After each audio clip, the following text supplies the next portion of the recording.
So you mentioned there that there are some challenges involved in terms of toxicity and bias, and GDPR. So I wanted to ask you, you've kind of outlined what some of the initial hurdles were, but can you tell us a little bit about how you overcame them? Yeah, actually, I kind of should mention about two other hurdles as well. One, it still remains a hurdle. So the two additional hurdles were, one, obviously, these are the things, but there is an element of cost and there's an element of latency as well. Anyone who's kind of working with any of the large language models will be able to kind of vouch for the latency, because you're kind of using an external endpoint, and depending upon how many times you end up calling the LLM model, the latency in the conversation increases, which is fine for, so that's why we started with WhatsApp, because WhatsApp by definition is slightly asynchronous. When it comes onto the web chat, you have to put other measures in place.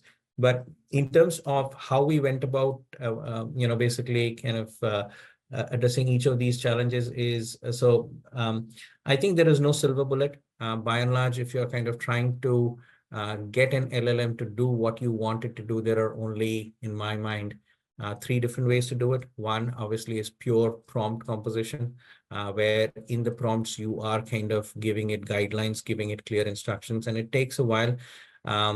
The learning over here that I can share with the audience is, the larger the prompt, the more unreliable it is. So we actually kind of went down the route of, again, without going into the specifics, we went down the route of a multi-agent setup, where we kind of had focused prompts for each of the tasks, and that kind of reduced the prompt size, made it more focused. But by and large, if you're kind of, you would have prompts with guardrails and guidelines for bias, for hallucination, for the things like toxicity. You have endpoints available from OpenAI and Microsoft to test for toxicity in real-time conversations. And then additionally, what we have is, we actually have a two-wave or a two-step process. So one, obviously, we kind of prevent hallucination, and we're kind of doing fairly well in terms of, in some use cases, like, it's obviously bias is zero, toxicity is zero, hallucination is zero. Some places it's like where, extreme or edge cases, it's like in, 2 decimal or 3 decimal places.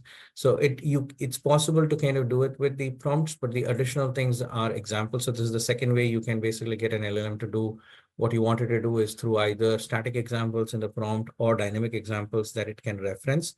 And the third is potentially if you basically fine tune the model to kind of get it to do whatever you want to do. So we've kind of used a combination of 3 along with the other prompting techniques to try and keep our model as obedient as possible.